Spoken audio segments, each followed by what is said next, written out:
పాత బస్తీలో మరొకసారి హైటెన్షన్ వాతావరణం నెలకొంది.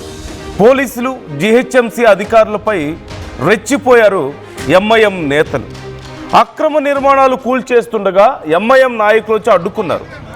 జీహెచ్ఎంసీ సిబ్బంది, అధికారులకు ఎంఐఎం నాయకులు బెదిరింపులకు పాల్పడ్డారు.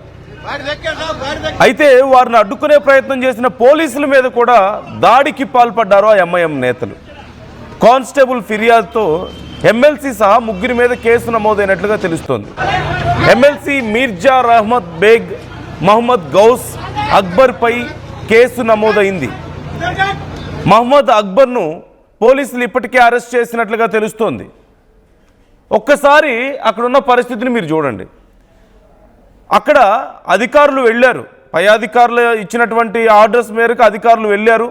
అక్రమ నిర్మాణాలని కూల్చడానికి వాళ్ళు వెళ్తే వాళ్ళ మీద దౌర్జన్యానికి పాల్పడడం, అధికారుల్ని బెదిరించడం. నువ్వు ఎందుకు వచ్చినావు అసలు ఇక్కడికి? ఎట్లా వచ్చినావు నువ్వు? ఎట్లా బయటికి పోతావు? పో, చేసి నీ పని చేస్తావా? నువ్వు ఎట్లా చేస్తావో నేను చూస్తా, ఎట్లా కూలుస్తావో నేను చూస్తా అని చెప్పి అధికారుల్ని బెదిరించడం. అంటే వాళ్ళు ఐఏఎస్లు, ఐపీఎస్లు లేదంటే సివిల్స్లు ఇవన్నీ ప్రిపేర్ అయ్యి చదువుకున్నదేమో. ఇదిగో ఇలాంటి చోటా మోటా నాయకులు, గల్లీ రౌడీలు బెదిరించడానికా?